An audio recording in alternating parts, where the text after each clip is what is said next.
Hey guys, this is Northville Tech.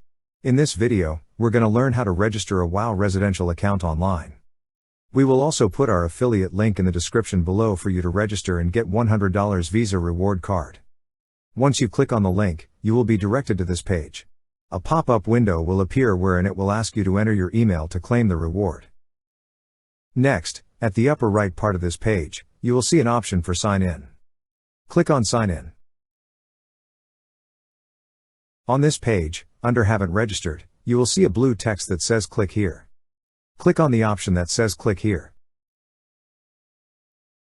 Now, select which would you like to register. Click on Register a residential account. On the field provided, enter the last 4 digit of account number. Also enter the last name and service zip code. After entering, click on Register.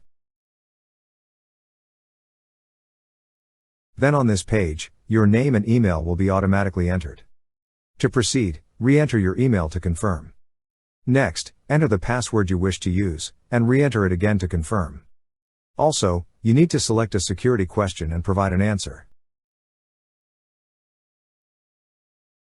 After entering, click on the Create Account button. That's how you register a WOW residential account online. Thank you so much guys for watching, and if you have not yet subscribed to our YouTube channel, please subscribe to our YouTube channel as we create tech videos almost every day. Also, check out our website northvilletech.com for great tech articles, and our recommended resources in the description below for various sign-up bonuses.